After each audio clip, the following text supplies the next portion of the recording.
बिस्मिल्लाहिर्रहमानिर्रहीम। स्टूडेंट्स, हम linear transformation पे थोड़ा सा इंटरव्यू लेने के बाद दोबारा ये डिटर्मिनेंट्स नेक्स्ट चैप्टर पे आ गए हैं। डिटर्मिनेंट दोबारा पढ़ाने का पर्पज़ जस्ट ये है कि ये अलग चैप्टर आपकी इस बुक में गिवन है और इसके डिफरेंट वेज़ थोड़े से हैं, वो हम देखना चाह रहे हैं। और एक और वजह ये है कि आपके कोर्स कंटेंट में ये अलग से मेंशन है। तो आज ये चैप्टर 2 जो है इसका हम थोड़ा ब्रीफली देखेंगे। Determinants by cofactor, by row reduction और बाय क्रैमर रूल। इसमें ये है कि जी अगर आपके पास ये 2/2 का है, जैसे कि मैंने आपको बताया भी हुआ है, इसका अगर डिटर्मिनेंट लेना हो तो बेसिकली क्या होगा, इन दोनों को आप मल्टीप्लाई करेंगे माइनस इन दोनों मल्टीप्लाई करेंगे तो इसका डिटर्मिनेंट होगा। उसको लिखने का तरीका ये है कि अगर ये ब्रैकेट इस तरह थी तो आप इसको इस तरह स्ट्रेट लाइन से लिख देते हैं, उसे मॉड या डिटर्मिनेंट कह देते हैं। तो ए अगर हमारे पास एक मैट्रिक्स है 2/2 का जिसके एलिमेंट है A B C D, then determinant of this A will be written as that A and that will be equal to AD minus BC। और इसको एक और तरीका ये है कि आप इस तरह डिटर्मिनेंट लिखेंगे 0 to AD minus BC।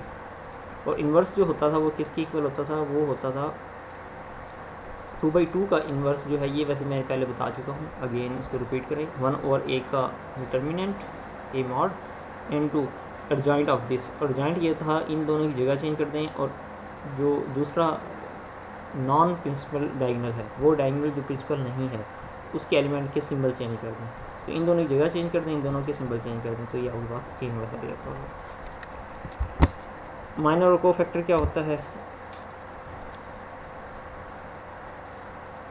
ये भी मैं बता चुका हूँ। अगर आप सिर्फ ये वाला लिख देते हैं, ये माइनर बी कहलाता है।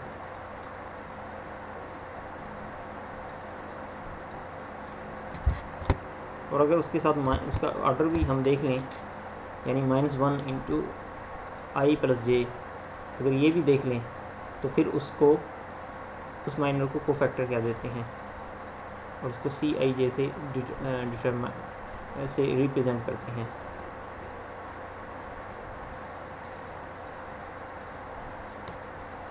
यानी अगर हमारे पास ये मैट्रिक्स है, फ़र्ज़ करें 1 2 3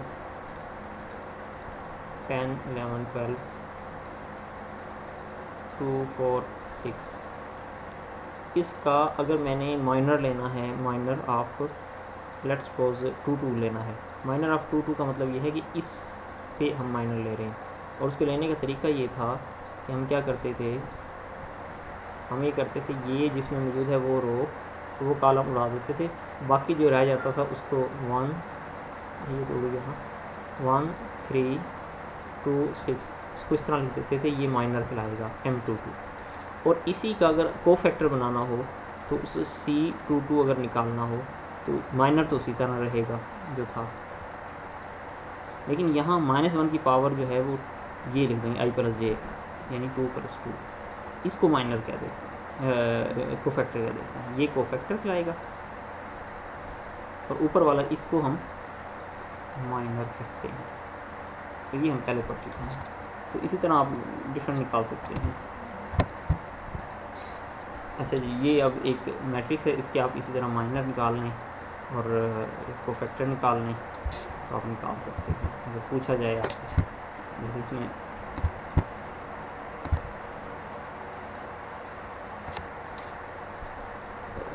माइनर ऑफ इंट्री A11 निकालना है तो इसमें ये शो करके दिखाया हुआ है, और कोफैक्टर निकालना है तो वो भी इसमें शो कर किया है। इसी तरह 3 2 का अगर निकालना हो तो वो है, तो ये आप निकाल सकते हैं। और इसकी लोकेशन वाइज अगर प्लस माइनस देखना हो तो क्या होगा, ऑब्वियसली यहाँ उसका ये इसमें करने के बाद आगे ये निकाला हुआ।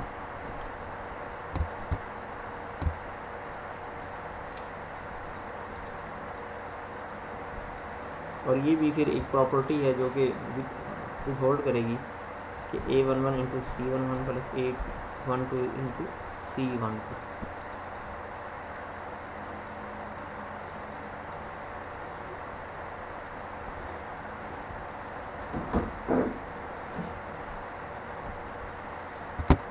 इन सबको अगर आप सॉल्व करें तो ये सेम एक ही आंसर देंगे।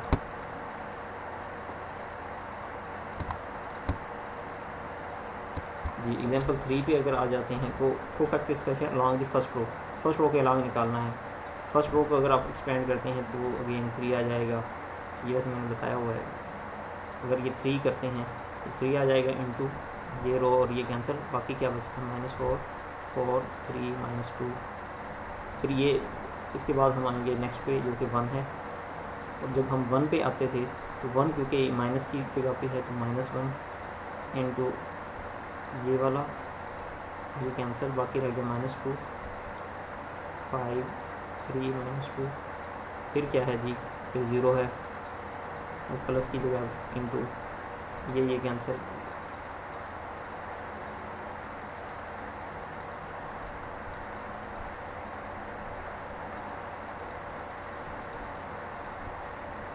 -2 -4 5 4। तो इसको अगर आप सॉल्व करेंगे तो ये आपके पास आंसर आ जाएगा। वही सेम वही तरीका है।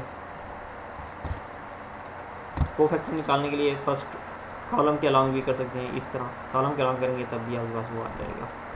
इसमें आप कॉलम के अलॉन्ग करने लगे हैं, अगर कॉलम के अलॉन्ग करना है, ठीक है, अलॉन्ग फर्स्ट कॉलम।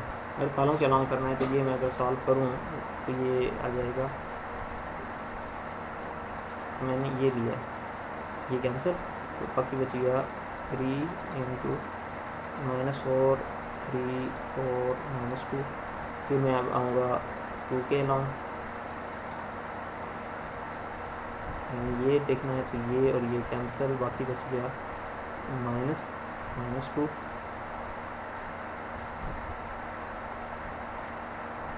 ये लोकेशन वाला माइनस है।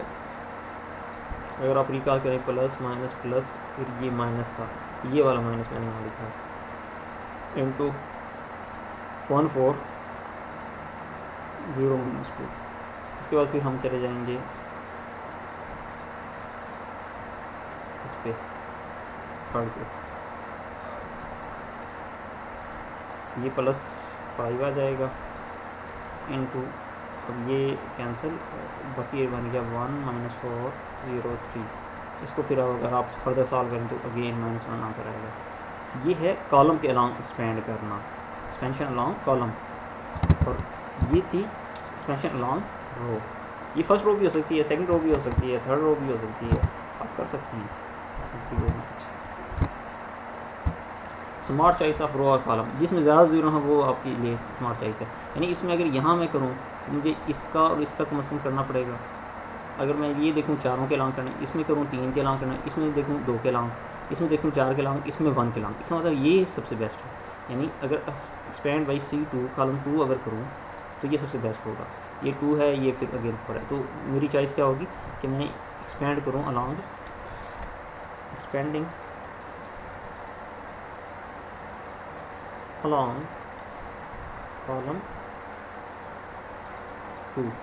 इसके अलावा एक्सपेंड करता हूँ तो ये माइनस था, प्लस माइनस, अच्छा ये वाला माइनस प्लस, अच्छा ये याद ना रही ना, आप इसकी लोकेशन याद कर लें। अब इसकी लोकेशन देखी जाए, इस 3 की अगर लोकेशन बात की जाए, ये सेकंड रो है, फर्स्ट कॉलम है, ऑड हो गया तो ऑड के मतलब ये कि नेगेटिव आएगा, ठीक है, और ये पॉजिटिव आ जाएगा, तो 1 पॉजिटिव होगा।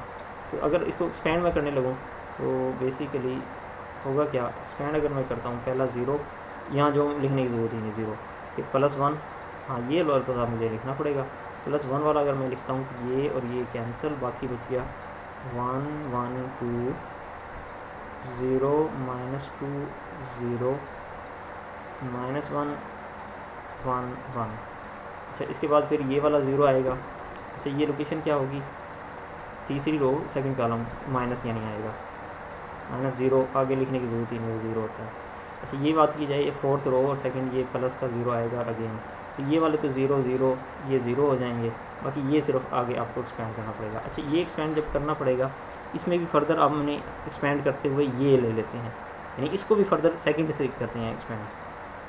तो इसमें क्या होगा, ये है जी, अगर इसमें देखें 1 2, ये सेकंड रो और सेकंड कॉलम ये प्लस कर हो जाएगा, तो प्लस का -2 इंटू -2 इसकी वैल्यू थी, ये लोकेशन का प्लस, यानी मैं इसको एक्सपेंड इसके अलावा कर रहा हूँ, कलर चेंज कर दो, यानी मैं इसके थ्रू एक्सपेंड करने लगा हूँ, तो ये माइनस, बाकी जो इधर बच जाएगा 1 2 -1 1, इसका आंसर आ जाएगा -2 इंटू 1 -+2 3 -6 आ जाएगा। देखिए चेक करते हैं, -6 ही है इसका आंसर, -6 है। तो बेसिकली ये है कि हमने स्मार्ट रो या कॉलम लिया हम हर दफ़ा, पहली दफ़ा में भी सेकंड निकला, दूसरी दफ़ा में भी सेकंड निकला, तो ये हम देखेंगे जिसमें ज़्यादा ज़ीरो हो वो आप लेके चल सकते हैं। स्मार्ट चॉइस इसे कहते हैं, स्मार्ट चॉइस ऑफ रो। ये आप एग्जाम में भी करें तो आपका टाइम भी बचेगा और मज़े की चीज़ है ये। अच्छा, treatment of a lower triangle, lower का मतलब ये कि अपर जो है ना ज़ीरो है और लोअर में वैल्यू है, जिसमें वैल्यू हो वो उसका लोअर में वैल्यू है तो लोअर ट्रायंगल चाहिए। इसको अगर आप एक्सपेंड करना चाहें तो सिंपली आप इसके थ्रू या इसके थ्रू एक्सपेंड कर दें, इसके थ्रू एक्सपेंड किया तो ये आ गया, बाकी यानी अगर मैं एक्सपेंड बाई फर्स्ट रो करता हूँ तो ये और ये कैंसिल हो जाएगा, A11 आ गया, बाकी फिर क्या आएगा A22 और इस तरह ये पूरा लिख लेंगे आप। इसको फर्दर जब आप सेकंड स्टेप में फिर दोबारा आप इससे एक्सपेंड करेंगे तो A22 आ जाएगा इंटू ये आ जाएगा फिर आगे, और आखिर में ये आंसर आ जाएगा।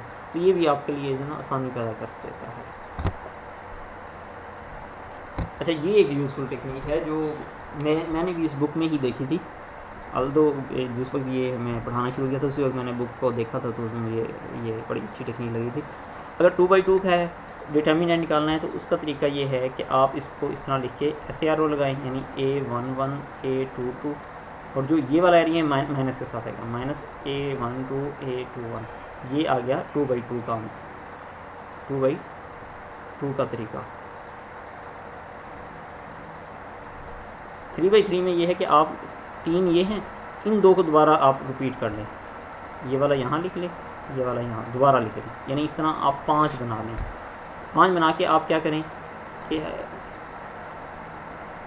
ये वाला 3, इसमें भी 3, इसमें भी 3, ठीक है, ये 3 ऐड होंगे, यानी ये A11, ये डिटर्मिनेंट जो आखिर में आएगा उसकी वैल्यू होगी A11 A22 A33 प्लस ये वाला A12 A23 A31, ये दूसरा एरो भी हो गया, तीसरा arrow plus A13 A21 A32, ये 3 एरो हो गए, ये वाला और ये वाला, ये 3 एरो हो गए। अब हम आते हैं इस तरह, जब हम इस तरह आएंगे तो जब हम यहाँ आए थे इस तरह से माइनस हुआ था, तो यहाँ अब आएंगे तो भी माइनस होगा, -A13 A22 A31, ये वाला आएगा तो ये आ जाएगा माइनस का A11 A23 A32, और जब ये वाला आएगा तो माइनस का A12 A21 A33, तो ये इसका आंसर होगा। आप इसको एक्सपेंड करके देख लें, यही आंसर आएगा। तो ये बड़ा मतलब इफेक्टिव और इजी वे है फाइंड करने का।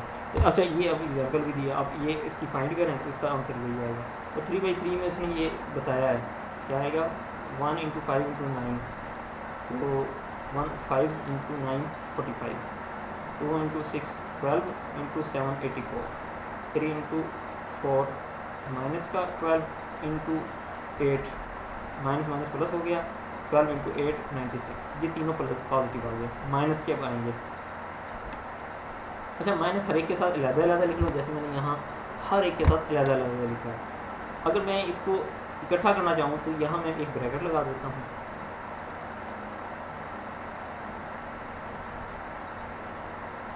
यहाँ एक ब्रैकेट लगा देता हूँ। अगर मैं यहाँ ब्रैकेट यूज़ करूँगा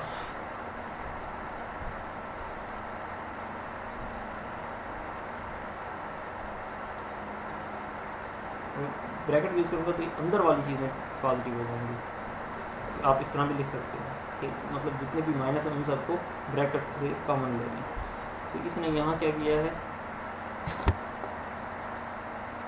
यहाँ इसने ये किया है कि यहाँ ब्रैकेट में ही कॉमन ले लिया, ब्रैकेट में ये वाला माइनस। अब ये बाकी क्या रहेगा, 15 × 7 105, 1 × 6 × -8 -48, 2 × 4 8, 8 9 72, और माइनस क्या आएंगे ये 72। तो ये आपके पास टोटल आंसर आ जाएगा। तो ये बड़ा मतलब आसान वे है, टेक्निक जो है बड़ी आसान है डिटरमिनेंट निकालने की।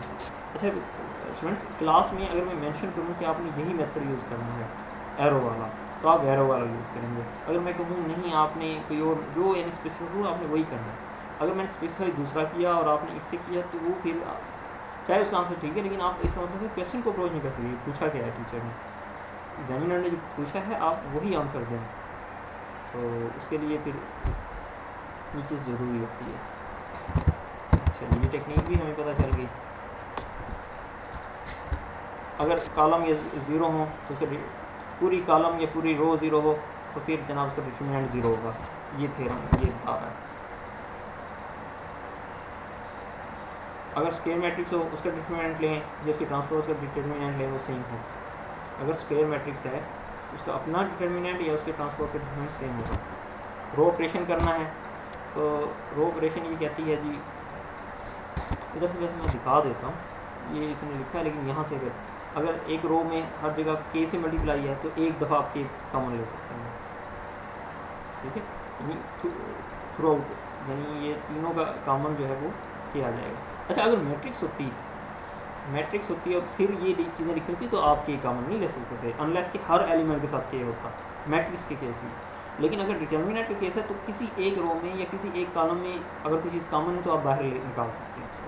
तो यही इसने यहाँ बताया कि determinant B is equal to K into determinant of A. Determinant if B is the matrix that result when, अगर ए और बी दो मैट्रिक्स हैं, बी मैट्रिक्स इस तरह हासिल हुआ है कि ए मैट्रिक्स में आपने कुछ चेंज किया, जैसे ये मैट्रिक्स ए है, ठीक है,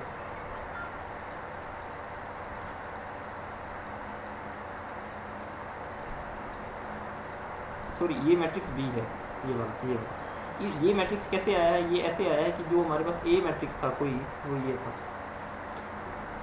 यानी मैं यार लिख के दिखा देता हूँ। अगर ए मैट्रिक्स फर्ज करें, ए matrix A11 A12 A13 A21 A22 A23 A31 A32 A32 ये है। तो बी मैट्रिक्स कोई हमारे पास है कि इसको ऊपर ले जाएंगे, अगर A21 A12 सॉरी 22 A23 यानी इसको आप ऊपर ले गए, इंटरचेंज कर दिया। अगर आपने दो रोज़ को आपस में या दो कॉलम्स को आपस में इंटरचेंज कर लिया तो डिटर्मिनेंट ऑफ ए और बी के दरमियान क्या ताल्लुक़ होगा, डिटर्मिनेंट ए और बी के दरमियान ताल्लुक़ जो है माइनस के साथ होगा। तो डिटर्मिनेंट ऑफ बी इक्वल होगा माइनस डिटर्मिनेंट ऑफ ए इसके, ये इसमें यहाँ लिखा है कि ये ए था, इसका डिटर्मिनेंट के साथ माइनस अगर लिखेंगे तो वो इसका आएगा। ये सेकेंड प्रॉपर्टी कि इनको इंटरचेंज किया गया है कॉलम को या रो को। If B is the matrix that result when a multiple of one row of A is added to another, or when a multiple of one column is added to another, एक row का multiple दूसरे में, जैसे इसमें example ये है, if B matrix a multiple of second row of A was added to first row, second row का के मल्टीपल लिया, सेकंड रो का सेकंड रो ये थी, इसका के मल्टीपल पहली रो में ऐड कर दिया तो ये बन जाएगी, ये जो नई मैट्रिक्स बनी है ये बी। अब अगर आप इसका लेते हैं डिटर्मिनेंट तो इक्वल होगा, यानी फिर ये वाली प्रॉपर्टी होल्ड करेगी। तो डिटर्मिनेंट अगर ए इक्वल होगा डिटर्मिनेंट बी के, ठीक हो गया। ये प्रॉपर्टीज हैं, जैसे ये तीन थी इसमें से एक दफ़ा कॉमन आप ले सकते हैं।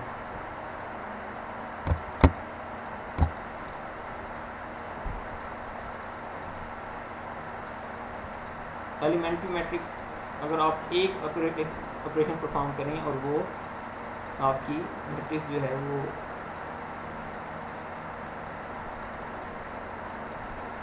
आइडेंटिटी मैट्रिक्स बन जाती थी, तो वो एलिमेंट्री मैट्रिक्स कहते थे।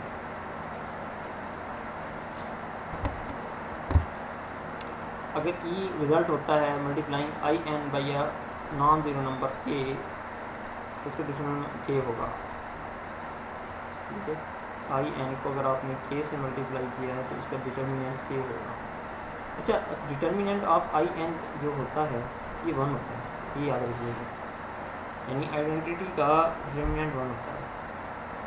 इंटरचेंज कर दिया तो अगेन वो माइनस हो जाएगा, तो इंटरचेंज करने से माइनस तो होता था, तो वो माइनस आइडेंटिटी में माइनस हो जाएगा। और उसी तरह मल्टीपल उसमें ऐड किया तो वो भी होल्ड करेगा।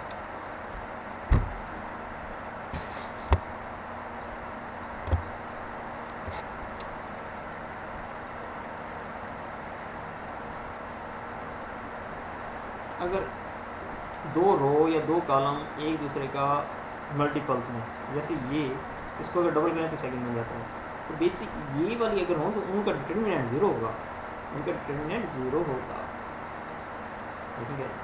ये है, इसको अगर मैं -4 से मल्टीप्लाई करूँ तो ये मेरे पास ये सेकंड रो आ जाती है, सेकंड कॉलम आ जाता है, तो इसका डिटरमिनेंट 0 आएगा। आप करके देख लें, ये 8 माइनस का और +8 0, इसको भी इस तरह करेंगे तो ये 0 ही आएगा।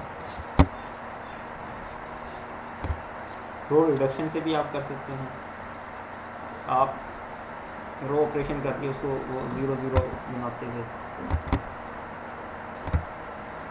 ये देखा ना, ये 0 0 बना लिया, तो आपने ये रो ऑपरेशन करके 0 0 अगर बनाया है वो भी आप यहाँ निकाल सकते हैं। कॉलम ऑपरेशन करके भी उसी तरह आप 0 0 बना के रो कर सकते हैं।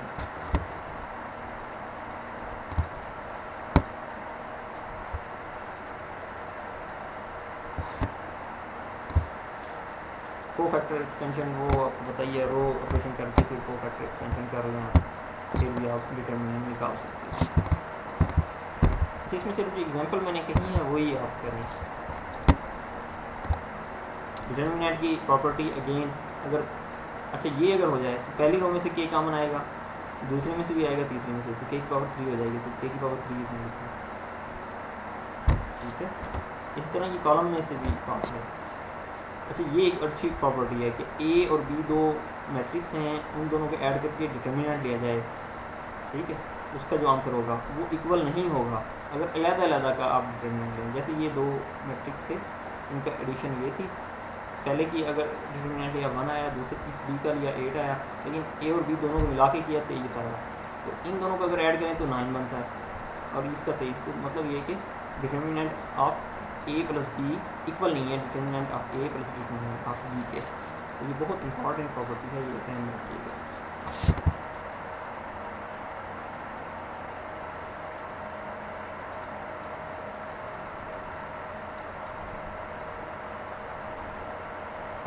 ये एक स्पेशल उसने केस कहा है, तो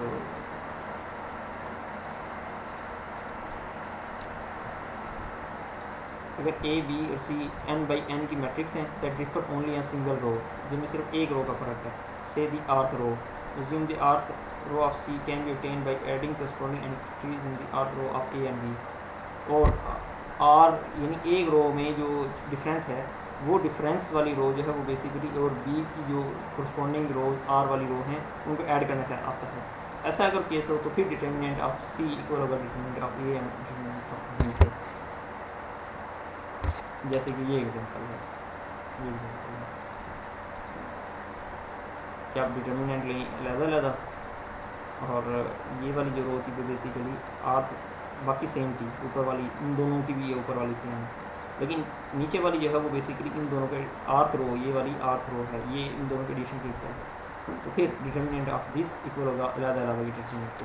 वैसे तो डिटरमिनेंट इक्वल होना वो नहीं है, लेकिन एक रो की वजह से हो तो वो हो जाता है, या कॉलम की वजह से।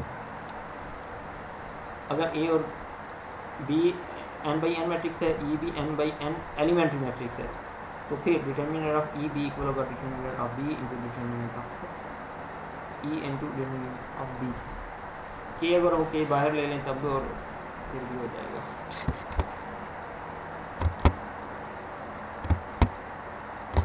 इन्वर्टिबल यानी जिसका इन्वर्स फाइंड किया जा सकता है वो उस वक्त हो सकता है जब डिटरमिनेंट इक्वल 0 के ना हो, क्योंकि फार्मूला क्या था, फार्मूला था ए का मॉड इंटू एडजॉइंट ऑफ ए, तो ये ए का मॉड अगर नीचे 0 आ जाए तो वो अनडिफाइंड होता है, इस वजह से उसका इन्वर्स नहीं निकाल सकते। तो अगर इन्वर्टिबल या जिसका इन्वर्स फाइंड किया जा सके वो उस वक्त है अगर डिटर्मिनेंट 0 के इक्वल ना हो, ये इसमें बताया गया। यही टेस्ट है, आप देखें इसमें अगर 0 के इक्वल आ रहा है तो यह इन्वर्टिबल नहीं है, ये सिंगुलर है, नॉन सिंगुलर नहीं है। ए और बी सेम स्क्वायर मैट्रिक्स हैं, सेम साइज के, तो determinant of A B equal होगा determinant of A into determinant of B के, अगर स्क्वायर है तब। बड़ी प्यारी प्रॉपर्टी है। अगर ए इन्वर्टिबल है यानी उसका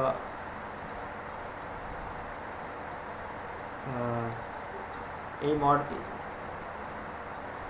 यानी ए मॉड 0 के इक्वल नहीं है, अगर ये केस है तो फिर determinant of A inverse equal होगा 1 ओवर डिटर्मिनेंट ऑफ ए।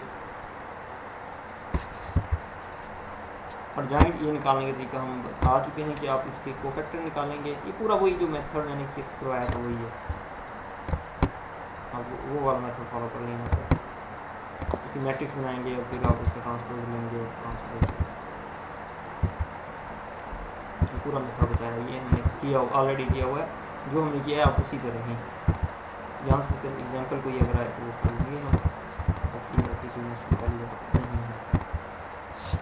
चलें जी, ये चैप्टर कंप्लीट हो गया जो कि हमारे पास डिटर्मिनेंट्स का था, और इसमें ज़्यादातर चीज़ें हम ऑलरेडी कवर कर चुके थे। ठीक है क्लास, आप एग्जांपल जो हैं उनकी आप प्रैक्टिस कर लें, तो कोशिश करेंगे कि इजी टॉपिक पहले कर लें, फिर बाद में हम आखिर में ट्रांसफॉर्मेशन की तरफ जाएंगे। थैंक यू क्लास, अल्लाह हाफिज़।